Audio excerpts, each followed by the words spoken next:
Channel people நம்மளோட இளையராஜாவோட மகளான பவதாரணி இறந்துட்டாங்க அப்படின்ற நியூஸ் நமக்கு நல்லாவே தெரியும். அப்படி இருக்கும் சமயத்தில் அவளோட கடைசி ஆசைகள் அப்படின்ற மாதிரி ஒரு சில தகவல்கள் சோசியல் மீடியாவில் இப்போ வைரல் ஆகிட்டு இருக்கு. ஒரு சில இன்டர்வியூஸும் வந்து சோசியல் மீடியாவில் வைரல் ஆகிட்டு இருக்கு. அது என்ன ஏது அப்படின்றது உங்களுக்கு ரொம்பவே தெளிவாக டீலாக எக்ஸ்பிளைன் பண்ணிக்கிறேன். நான் பேச கேட்க ரெடியாக இருப்பீங்க நம்புறேன். வாங்க ட்ராவல் பண்ணிக்கலாம்.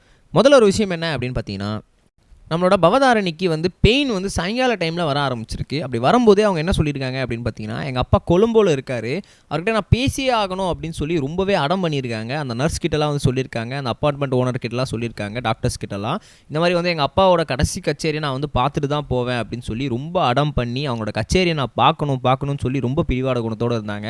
பவதாரணி பொறுத்த வரைக்கும் ரொம்ப அடம் பண்ணுற ஒரு கேரக்டர் அப்படி இருக்கவே அவங்க வந்து ரொம்பவே வந்து அப்பாவோட நான் இருந்தே ஆகணும், அப்பா வர சொல்லுங்கள், அவரோட இசை கச்சேரியை நான் பார்க்கணும் அப்படின்னு சொல்லி ரொம்பவே வந்து ஆசைப்பட்டாங்க. அதுக்கப்புறம் நம்மளோட சபரிராஜில் தான் அவங்களை கன்வின்ஸ் பண்ணியிருந்தாங்க. அதுக்கப்புறம் வந்து சபரிக்கிட்டையுமே அவங்க சில கடைசி ஆசைகள் மாதிரி ஒரு சில விஷயங்கள்லாம் அவங்க காதுகிட்ட சொல்கிறதுன்னு நாங்கள் கேள்விப்பட்டோம். அதையுமே நம்மளோட சபரிராஜ் வந்து பூர்த்தி செஞ்சதாக வந்து ஒரு சில தகவல்கள் சொல்லிக்கிட்டு இருக்காங்க. அது மட்டும் அந்த நைட்டு அதோட போயிடுச்சு.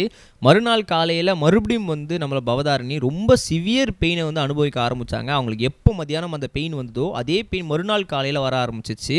அவங்க மறுபடியும் வந்து ரொம்பவே வந்து துடிக்கி வந்து இது பண்ண ஆரம்பிச்சிட்டாங்க. மறுபடியும் வந்து இந்த மாதிரி வந்து எனக்கு இங்கேருந்து கூப்பிட்டு போயிடுங்க, நான் சென்னை வந்துடுறேன், நான் சென்னை போய் என்னென்ன பண்ணுறேன், எனக்கு இங்கேருந்து செட் ஆகலை, ஃபஸ்ட் இந்த ட்ரீட்மெண்ட் எனக்கு ஒத்துக்கலை போல இருக்குது, எனக்கு இந்த ட்ரீட்மெண்ட் செட் ஆகலாமே தெரியுது, நான் எதுவாக இருந்தாலும் நான் இந்த ஊரில் ஆகக்கூடாது, நான் வந்து எனக்கு சென்னை கூட்டு போயிடுங்க, என்ன ஊரில் கூட்டு போயிடுங்க அப்படின்னு சொல்லி அவங்க ரொம்பவே வந்து அடம் பண்ணியிருக்காங்க.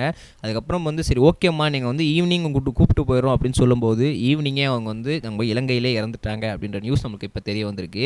ஸோ இப்போ இதுதான் சோசியல் மீடியாவில் பயங்கர வைரலாக போயிட்டுருக்கு. அந்த இன்டர்வியூஸ்லாம் வந்து இப்போ சோசியல் மீடியாவில் ரொம்ப ஹார்ட் ஆஃப் த டாப்பிக்காக இருந்துகிட்டு இருக்கு. நீங்கள் அதை பார்த்தீங்களா இல்லையான்றத மாதிரி கமெண்ட் செக்ஷன் சொல்லுங்கள். நம்ம நெக்ஸ்ட் வீடியோ சம்டர் கைஸ் பை. இது வரைக்கும் கனெக்டிங் டிவிக்கு சப்ஸ்கிரைப் பண்ணனா மறக்காமல் சப்ஸ்கிரைப் பண்ணிக்கங்க. உடனடி அப்டேட்ஸ் பெறுவதற்கு நோட்டிஃபிகேஷன் பெல்லையும் கிளிக் பண்ணிக்கங்க.